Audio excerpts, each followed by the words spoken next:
আমরা যারা prime minister হই, প্রধানমন্ত্রী হই, দেশের ইমাম হই, নেতা হই, দেশের একজন মাল্যবর ব্যক্তি হই, বুঝে নিতে হবে আল্লাহ আমাকে খেদমত করার সুযোগ দিয়েছেন, আল্লাহ আমাকে সেবা করার সুযোগ দিয়েছেন। এই নয় ব্যাংক ভর্তি টাকা ফুরানোর জন্য সুযোগ দিয়েছেন, এই নয় টাকাগুলি দেশের বাইরে পাচার করার সুযোগ দিয়েছেন, এটা নয় আপনি কিশোর গ্যাং গঠন করবেন, এটা নয় আপনি ক্ষমতা দেখিয়ে পরের হক খেয়ে ফেলবেন, দখল করবেন, এটা নয় আপনি সমাজের মধ্যে জুলুম প্রতিষ্ঠা করবেন। এটার জন্য আপনাকে মন্ত্রী, প্রধানমন্ত্রী, প্রাইম মিনিস্টার এগুলি বানানো হয় নাই। আপনি আল্লাহর গোলাম, আপনি আল্লাহর বান্দা, রসুলের উম্মত।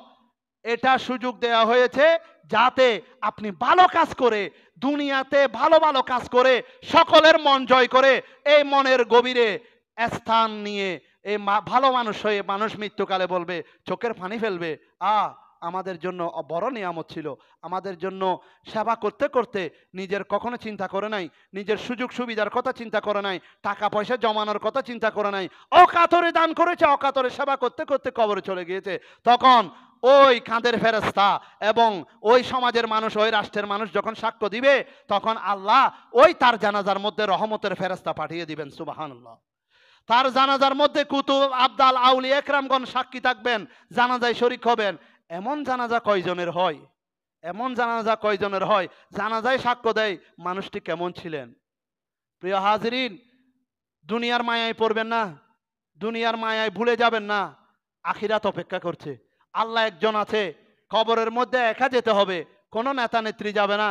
ওই কবরের কথা ভেবে দুনিয়াদারি করুন, আল্লাহ আপনাকে দুনিয়ার প্রত্যেক কাজ সহজ করে দিবেন, প্রত্যেকটি কাজ সহজ করে দিবেন।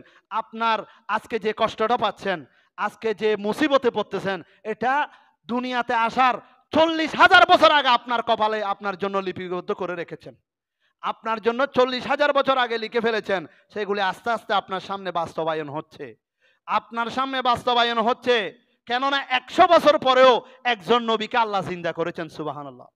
100 বছর আগে মত দিয়ে 100 বছর পরে জিন্দা করে ওনাকে আবার মাগরিবের নামাজ পড়িয়েছেন। আল্লাহু আকবার। প্রিয় হাজিরিন, এগুলি আল্লাহর খেলা, আল্লাহর হুকুম, কুন ফায়াকুন, কুন ফায়াকুন, হও হয়ে যাবে। সেই জন্য আল্লাহর উপরে তাওয়াক্কুল করুন, ভরসা করুন, কোনো কিছুর জন্য মন ছোট করবেন না, কোনো কিছুর জন্য মন ছোট করবেন না। যত বেশি শুকরগুজারি করবেন, শুকরিয়া আদায় করবেন, মনটা বড় থাকবে, মনে শান্তি পাবেন। কোনো কিছুর জন্য মনকে ছোট করে রাখবেন না। অভাবে থাকলেও আল্লাহ শুকর আদায় করবেন, বিপদে পড়লেও শুকর আদায় করবেন। আল্লাহ যেটা দিবে সেটা কেউ কেড়ে নিতে পারবে না। আল্লাহর যেটা দিবে সেটাতে বরকত হতেই থাকবে, হতেই থাকবে। আপনার থেকে চুরি ডাকাতি করে ফেললেও ফুরাবে না, আপনি খেয়ে আপনার বংশধর খেয়ে চলে যাবে, এরকম নজির আছে। সেই জন্য তাওয়াক্কুল করতে শিখুন, সবর করতে শিখুন, সেবা করতে শিখুন, দান করতে শিখুন। দানে আনে, দানে আনে, মনকে ছোট রাখবেন না, সব সময় আল্লাহর উপরে ভরসা করবেন, কৃতজ্ঞ অন্তর রাখবেন, সুবহানাল্লাহ, আলহামদুলিল্লাহ, আল্লাহু আকবার সব সময় মুখে রাখবেন। তখন আল্লাহর পক্ষ থেকে আপনার জন্য সব কিছুর ব্যবস্থা হয়ে যাবে। আল্লাহ আমাদেরকে কবুল আর মঞ্জুর করুক, আমিন।